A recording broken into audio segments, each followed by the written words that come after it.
Hey guys, I wanted to do a short series on how to take an idea, in this case for a injection molded part, from just a concept all the way to making a prototype and potentially even making a mold. So I was I had the idea to make the series for a while, but I didn't have an idea for what I actually wanted to show that was fairly simple. And I was watching Tested on YouTube, and I saw one episode where Adam made a holder for his Leatherman wave out of bent sheet metal. And then I googled it and I found two people who've made uh, prototypes out of 3D. They made 3D printed prototypes for, once again, belt holsters that hold the wave. But one thing I noticed is that none of them made the part mass producible.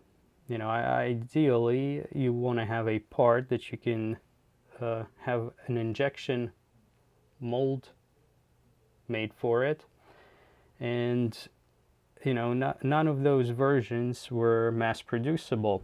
So what I wanted to do was to show you that yes, you can easily make a part.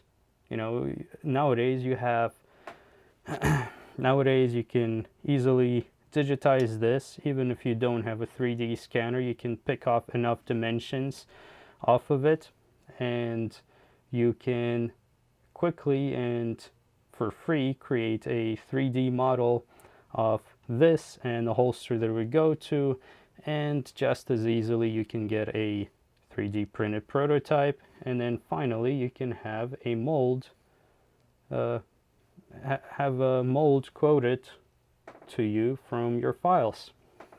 So let's start with how we would go about designing the holster for this Leatherman wave. And there are many different ways of doing this. The easiest way, I think, nowadays, if you have any kind of graphical software, would be to just take a picture of this with a ruler in sight, like so. So you would take a picture like this, and you might want to get another view of this, and then here's your other view, and then you can maybe hold the ruler at the right level, and then once you take those pictures, you just might have enough to do all of your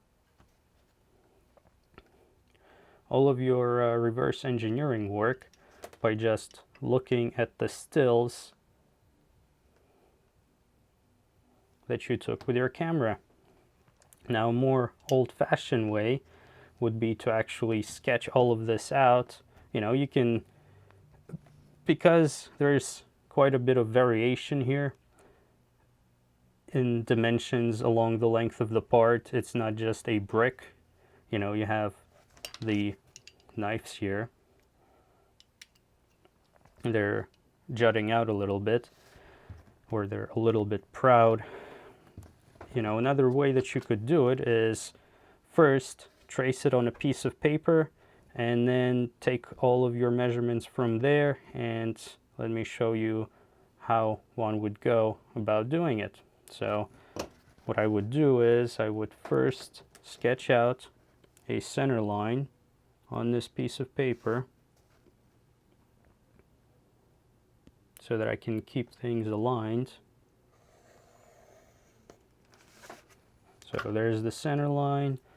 Now try and align this the best I can. So let me move this closer. I think this is about as close as I can get to show you what's happening here. Now grab your pencil and start tracing.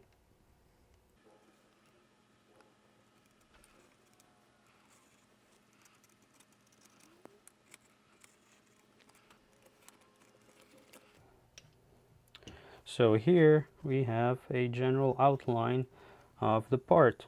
Now you can see that the blade, or the two blades that are a little proud of this surface right here, one is on top here and the other one is on the bottom here. So here was an easy outline. Here I wanted to see roughly where the outline is. So if you look at it from the top, you should be able to almost see the outline. I don't know if you can see it from the camera, but you have the top, let's say the envelope outline, and then the actual outline of the bottom here, which may or may not be important later on.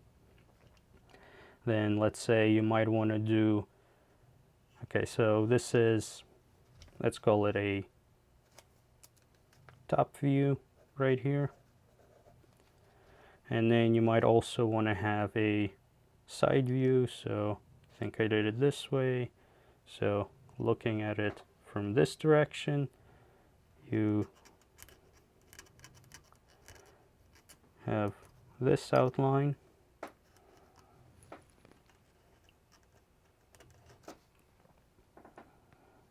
And looking at it from this direction, you have this outline.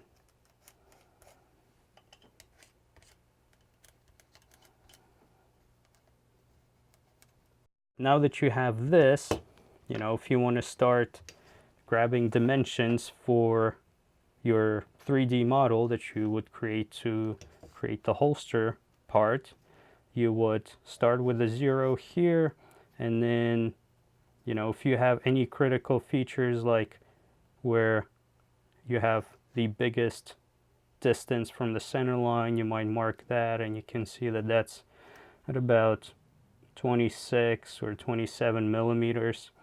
You can lay out your key features, figure out where that is, figure out what your radius here is, and finally you just start measuring here. You can see that this is about 15 or 16 millimeters. I can't exactly see from this angle, but you can figure out what all these different coordinates are. You can write it down, and then once you've fired up your modeling software, you can recreate the outline using some, you know, you create a coordinate system here and grab all your points using a ruler. And you can do the same thing here and here. But like I mentioned before, I will probably start with an image outline to make my life a little bit easier. And up next, we're going to recreate this shape, or this Leatherman, as a 3D model, probably in Onshape. I don't know if you've ever heard of it, but I'm gonna show you the ropes in it. So stay tuned.